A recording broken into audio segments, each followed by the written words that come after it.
آج شادی بیاہ کے موقع پر رسوم و رواج اس حد تک چلے گئے ہیں، ایک تو گمراہی تھی، اب کچھ چیزیں گمراہی کی اگلی حد جو ہے وہ شرک کے قریب تک چلے گئے ہیں۔ اب چند ایک وہ رسوم و رواج جو ہمارے ہاں بڑی رائج ہوتی جا رہی ہیں، اور ان کو تو گویا ہم نے ایمان اور عبادت کا درجہ دے دیا ہے، حالانکہ وہ بدعت ہے، حالانکہ وہ گمراہی ہے۔ مثال کے طور پر ہمارے ہاں بچے اور بچی کی شادی کے موقع پر اب یہ بہت زیادہ یہ بات پھیل چکی ہے کہ جی ستارے ملا دیجیے۔ ستاروں سے رہنمائی لینا یہ غلط ہے۔ ہاں استخارہ جو ہے اس کی گنجائش موجود ہے، نہ صرف گنجائش ہے بلکہ وہ مسنون عمل ہے۔ استخارہ تو موجود ہے، یہاں لوگ دھڑلے سے کہتے ہیں جناب یہ حساب لگا دیجئے۔ حساب لگانے کو نبی پاک نے شرک قرار دیا۔ دھڑلے سے لوگ کہتے ہیں یہ ستارے ملا دیجئے۔ اچھا، اس پر بھی اب جو ظلم ہو رہا ہے وہ یہ کہ بعض لوگ جو ہیں وہ اللہ توکل اپنی طرف سے اللہ نے جو ان کو عقل فہم دیا ہوتا ہے وہ تگ و داس کرنے کے بعد رشتے کی ہاں کر دیتے ہیں۔ اچھا، بعد میں کوئی سیانا آ جاتا ہے خاندان کا، وہ ستارے نے ملوا لینے سی، کوئی سیانی آ جاتی، وہ تیرا دماغ خراب ہے تو ہاں کر دیتی ہے، تینوں چاہیے پہلے ستارے ملوانا، مولوی صاحب کو پوچھ کے فلاں عمل صاحب کو ستارے ملا، اس طرح دی شادی کری جیسے خدا نہ خواستہ وہ اللہ کی حکم عدولی ہو رہی۔ اچھا، آپ ستارے ملائے گئے، بعد میں اب نکل ہے جی ستارے تو نہیں ملتے، پھر کیا ہوتا ہے؟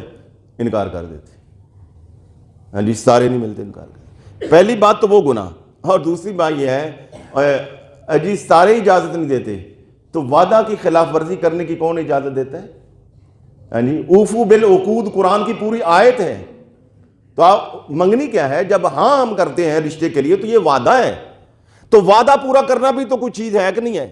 منگنی میں آپ نے ہاں کر دی، وعدہ کر دیا، اب اس کے بعد یہ آپ کو پہلی بات تو یہ استخارہ یا جو بھی آپ نے کرنا تھا پہلے کرنا چاہیے تھا۔ اب پہلے ہاں کر دی اور بعد میں جناب کسی سیانے یا سیانی نے مشورہ دیا، اب پھر چل پڑے ستارے ملوانے۔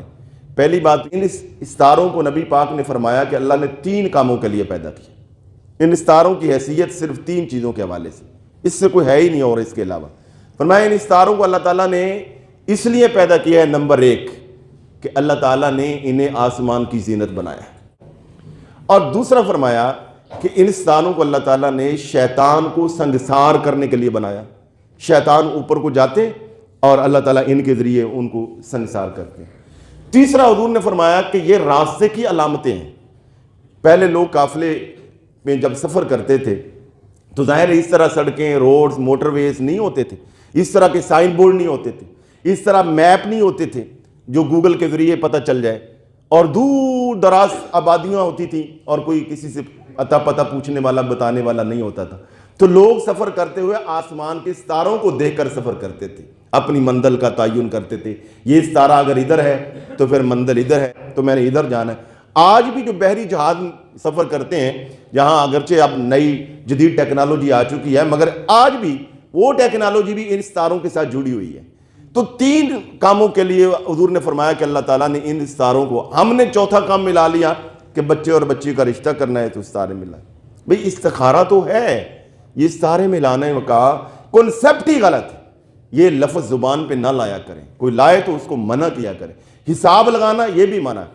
تو ہم جب شادی کا آغاز کرتے ہیں، جب آغاز یہاں لے وہ رسول اللہ صلی اللہ علیہ وسلم کی تعلیمات کی مخالفت سے ہو گیا، قرآن و سنت کے مخالف ہو گیا، تو پھر برکت کہاں سے آئی تھی؟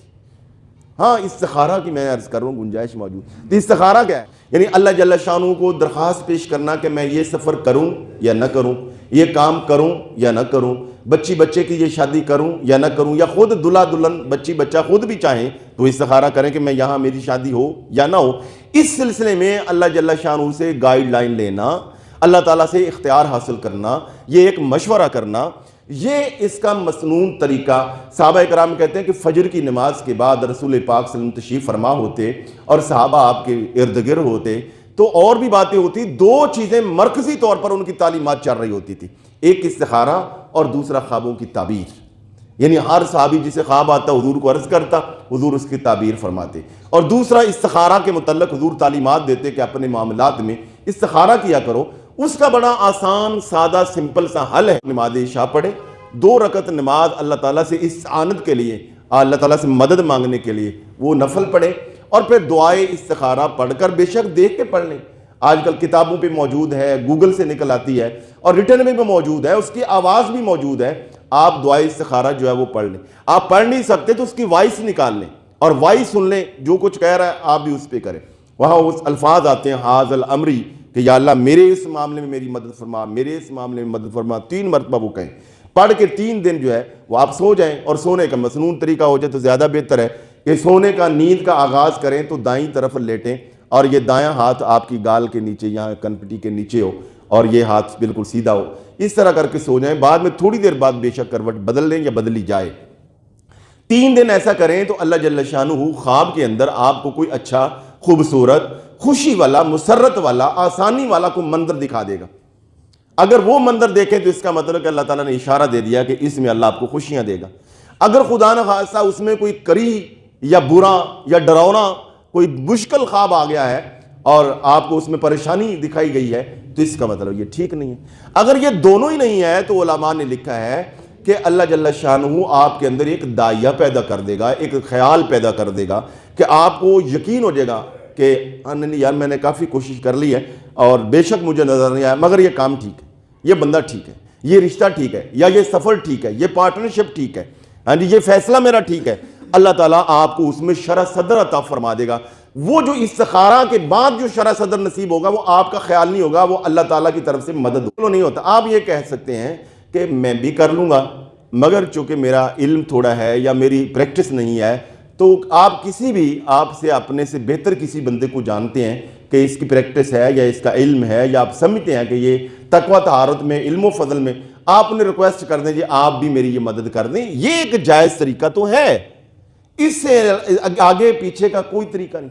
اور باقاعدہ اس پہ میں کہتا ہوں مسلم معاشرے کے اندر, اخباروں پہ, سوشل میڈیا پہ, ہاں جی اب میں نے اگلے دن کہیں کسی دیوار کے ساتھ بھی لکھا دیکھا. تو یہ کبھی رسموں سے نبی پاک صلی اللہ علیہ وسلم نے ہمیں نکالا ہے. فرد اب مزاج یا علم العادات ان کی حیثیت ہے, علم قیافہ, علم اندازہ ان کی حیثیت ہے, وہ صرف ایک حد تک ہے. اور اس میں اگر کوئی بندہ کرتا ہے تو وہ بھی کہے کہ واللہ عالم بالصواب, میں نے ایک اللہ کے دیے ہوئے علم اندازے کے مطابق اس سے مدد مانگی ہے اور اتنا کہ مجھے شرح صدر ہوا ہے, باقی حقیقت حال کیا ہے وہ میرا